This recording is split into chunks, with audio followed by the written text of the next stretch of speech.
High guys, welcome back. So ഇന്ന് date October 7. അപ്പോൾ ഇന്നൊരു ട്രേഡ് പ്ലാൻ ചെയ്യാൻ നോക്കുന്നത് കോൾ ഓപ്ഷനിലാണ്. ഞാൻ ആദ്യം ഒരു ട്രേഡ് എടുത്തിട്ട് ഞാൻ ജസ്റ്റ് ഒന്ന് എക്സ്പ്ലെയിൻ ചെയ്യാം എന്തുകൊണ്ടാണ് ഒരു ട്രേഡ് എടുക്കുന്നത് എന്നുള്ളത്. 140 ക്വാണ്ടിറ്റി ഇവിടെ എക്സിക്യൂട്ട് ആയിട്ടുണ്ട്, റൈറ്റ്. അപ്പോൾ ഇന്ന് ഒരു ബുള്ളിഷ് വ്യൂ തന്നെയാണ് മാർക്കറ്റിൽ ഉണ്ടായിരുന്നത്. ആൻഡ് മാർക്കറ്റ് ഓപ്പൺ ഒരു ഫ്ലാറ്റ് ഓപ്പണിംഗ് ആണ് തന്നിരുന്നത്. അപ്പം ആ ഒരു റേഞ്ചിൻ്റെ ഉള്ളിൽ, അതായത് കഴിഞ്ഞ ദിവസങ്ങളിൽ ഈ ഒരു റേഞ്ചിൻ്റെ ഉള്ളിൽ ഒരു ട്രേഡ് എടുക്കേണ്ട എന്നുള്ളൊരു പ്ലാൻ ഉണ്ടായിരുന്നു. ഒരു പ്രോപ്പർ മൂവ്മെൻറ്റ് തന്നു കഴിഞ്ഞിട്ട് എടുക്കാമെന്ന് വിചാരിച്ചു. പിന്നീട് ഒരു ബ്രേക്ക് ഔട്ട് നടത്തി, പിന്നീട് കണ്ടിന്യൂസ്ലി മാർക്കറ്റ് അപ്പ് സൈഡാണ് തന്നിരുന്നത്. സോ ചെറിയൊരു പുൾ ബാക്ക്, ഫസ്റ്റ് പുൾ ബാക്കിൽ തന്നെ ഞാൻ ആ ഒരു ട്രേഡ് എടുത്തിട്ടുണ്ട്. കുറച്ച് ഹയർ പ്രൈസിലാണ് എടുത്തിരിക്കുന്നത്. ബട്ട് എക്സ്പെക്ട് ചെയ്യുന്നത് ഒരു അപ്പ് സൈഡ് മൂവ്മെൻറ്റ് തന്നെയാണ്. കാരണം സ്റ്റിൽ ബയേഴ്സ് തന്നെയാണ് മാർക്കറ്റിനെ കൺട്രോൾ ചെയ്യുന്നത്. കഴിഞ്ഞ ദിവസങ്ങളിലെ സ്ട്രക്ചർ നോക്കി തന്നെ നമുക്ക് മനസ്സിലാവും. ഓക്കെ, അപ്പോൾ ആ ഒരു ബേസിലാണ് ഒരു ട്രേഡ് എടുത്തിരുന്നത്. ആൻഡ് ഫസ്റ്റ് പുൾ ബാക്കിൽ തന്നെ എടുത്തത് കാരണം മേ ബി ഇനിയൊരു ഓപ്പർച്യൂണിറ്റി മേ ബി മാർക്കറ്റ് തരാനുള്ള സാധ്യതകളില്ല. കാരണം മാർക്കറ്റ് മുകളിലോട്ട് പോകണമെങ്കിൽ കണ്ടിന്യൂസ്ലി മുകളിലോട്ട് പോകാനുള്ള സാധ്യതകളുണ്ട്. സോ വെയിറ്റ് ചെയ്യാം. ആൻഡ് ഇനീഷ്യൽ മൂവ്മെൻറ്റ് നല്ലൊരു അപ്സൈഡ് മൂവ്മെൻറ്റ് തന്നിട്ടുണ്ട്. അത് ആക്ച്വലി ജസ്റ്റ് വെയിറ്റ് ചെയ്തിരുന്നതാണ്. പിന്നെ ഇനിയൊരു മൂവ്മെൻറ്റ് ഇനി സൈഡ് വേസിലോട്ട് പോവുകയാണെങ്കിൽ പിന്നെ ഒരുപാട് ടൈം അവിടെ സ്പെൻഡ് ചെയ്യും മാർക്കറ്റ്. സോ എന്തായാലും വെയിറ്റ് ചെയ്യാം. പിന്നെ അതുപോലെ ഇപ്പം കഴിഞ്ഞ ദിവസങ്ങളിൽ ഓൾറെഡി കഴിഞ്ഞ ഒരു ബുള്ളിഷ് ഹോൾഡിംഗ് പൊസിഷൻ എടുത്തിരിക്കുന്ന ബയേഴ്സ് ഉണ്ടാവും. അതായത് ഇവിടെ നിന്നൊക്കെ ബൈയിങ് പൊസിഷൻ എടുത്തിരിക്കുന്ന ഓൾഡ് ബയേഴ്സ്, മുൻപത്തെ ബയേഴ്സൊക്കെ ഉണ്ട്. അപ്പോൾ അവർ ഈ ഒരു സിറ്റുവേഷനിലൊക്കെ ചിലപ്പോൾ പ്രോഫിറ്റ് ബുക്ക് ചെയ്യാനുള്ള സാധ്യതകളുണ്ട്. അപ്പോൾ അവർ പ്രോഫിറ്റ് ബുക്ക് ചെയ്യുവാണെങ്കിൽ മാർക്കറ്റ് താഴോട്ട് കൂടി വരാം.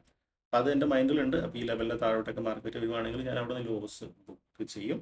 ഓക്കെ, ആൻഡ് ടാർഗറ്റ് നോക്കട്ടെ എങ്ങനെയാണ് മാർക്കറ്റ് മൂവ്മെൻറ്റ് എന്നുള്ളത്. എങ്ങനെയാണ് ആ ഒരു ബ്രേക്ക് ഔട്ട് നടക്കുന്നത്, ബ്രേക്ക് ഔട്ട് മൂവ്മെൻറ്റ് നോക്കിയിട്ട് പ്ലാൻ ചെയ്യാമെന്ന് വിചാരിക്കുന്നു. സോ അപ്പോൾ എന്തായാലും വെയിറ്റ് ചെയ്യാം, ഞാൻ അപ്ഡേറ്റ് ചെയ്യാം. ഓക്കെ, സോ ട്രേഡ് എടുത്തിട്ട് കുറച്ച് സമയമായി. ഏകദേശം ഈ ഒരു ലെവലിലാണ് എൻട്രി എടുത്തിരുന്നത്. ആൻഡ് അപ്സൈഡ് മൂവ്മെൻറ്റ് തന്നെ മാർക്കറ്റ് തന്നിട്ടുണ്ട്. ബട്ട് സ്റ്റിൽ അങ്ങനെ കഴിഞ്ഞ ദിവസങ്ങളിൽ പോലെ തന്നെ അവർ ലേറ്റ് എൻട്രി എന്ന രീതിയിൽ വേണമെങ്കിൽ കൺസിഡർ ചെയ്യാം. പിന്നീട് വലിയ മൂവ്മെൻ്റ് ഒന്നും പ്രീമിയത്തിൽ കാണുന്നില്ല. ഒരു 40 പോയിൻ്റ് ഒക്കെ അടുത്ത് പ്രോഫിറ്റ് ഇപ്പോൾ റണ്ണിങ്ങിലാണ്. നോക്കാം, ഒരു അപ്സൈഡ് മൂവ്മെൻറ്റ് കൂടി തരുവാണെങ്കിൽ നെക്സ്റ്റ് ബ്രേക്ക് ഔട്ടിൽ നെക്സ്റ്റ് പ്രീമിയത്തിൽ ഒരു സ്പൈക്കിൽ പ്രോഫിറ്റ് ബുക്ക് ചെയ്യാമെന്ന് വിചാരിക്കുന്നു. So waiting. And okay, so trade എടുത്ത് കഴിഞ്ഞിട്ട് ഇപ്പോൾ ഏകദേശം ഒരു 1.5 മണിക്കൂർ ആയിട്ടുണ്ട്. ട്രേഡ് എടുത്ത് കഴിഞ്ഞ് മാർക്കറ്റ് ഒരു റേഞ്ച് മാർക്കറ്റാണ്. സോ ഇനി നെക്സ്റ്റ് ക്വസ്റ്റ്യൻ, ഇത് ഹോൾഡ് ചെയ്യണോ പ്രോഫിറ്റ് ബുക്ക് ചെയ്യണോ എന്നുള്ളതാണ്, അല്ലെങ്കിൽ പൊസിഷനിൽ നിന്ന് എക്സിറ്റ് ചെയ്യണം എന്നുള്ളതാണ്. സമയം ഏകദേശം ഒരു 11:20 ആയിട്ടുണ്ട്. അപ്പോൾ ഞാൻ എന്തായാലും ഇനി ഈ ഒരു ട്രേഡിൽ അധികം ഹോൾഡ് ചെയ്യുന്നില്ല. ഒന്ന് കാരണം നിഫ്റ്റിയൊക്കെ ചെറിയ വീക്ക്നെസ് കാണിക്കാൻ തുടങ്ങിയിട്ടുണ്ട്. ബാങ്ക് നിഫ്റ്റി ആ ഒരു സ്ട്രെങ്ത് ഒന്നും അവരുടെ ഇതുവരെയും വരുന്നില്ല. ആൻഡ് ടൈം ഓൾസോ ആയിട്ടുണ്ട്. അപ്പോൾ ഇനി ഒരുപാട് നേരം വെയിറ്റ് ചെയ്ത് നിൽക്കേണ്ടെന്ന് വിചാരിക്കുന്നു. സോ എക്സിറ്റ് ചെയ്യാം പ്ലാന്. അപ്പോൾ ചില സമയങ്ങളിൽ നമുക്ക് ഇങ്ങനെയാണ്. ഇപ്പം ചില സമയങ്ങളിൽ ട്രേഡ് എടുത്തു കഴിഞ്ഞാൽ തീരെ മൂവ്മെൻറ്റ് ഉണ്ടാകില്ല. ചിലപ്പോൾ നമുക്ക് വളരെ ക്വിക്കായിട്ട് തന്നെ പ്രോഫിറ്റ് കിട്ടും, റൈറ്റ്. അതൊക്കെ പാർട്ട് ഓഫ് ദ ബിസിനസ്സാണ്. ഇതൊക്കെ അഡാപ്റ്റ് ചെയ്യണം. ഇതൊക്കെ മനസ്സിലാക്കാനുള്ള ഒരു ഫ്ലെക്സിബിലിറ്റി നമ്മൾ നേടിയെടുക്കണം. ഓക്കെ, അപ്പോൾ കഴിഞ്ഞ ദിവസം എനിക്കൊന്നും ഞാൻ പ്രോഫിറ്റ് ബുക്ക് ചെയ്തിട്ട് ടാർഗറ്റ് ചെയ്യുമ്പോൾ വെയിറ്റ് ചെയ്തിരുന്നില്ല. ടൈം ഏകദേശം ഞാൻ പറഞ്ഞിട്ടുണ്ടായിരുന്നു മാക്സിമം 12 മണിക്കുള്ളിൽ ട്രേഡുകൾ അവസാനിപ്പിക്കുക എന്നുള്ളത്.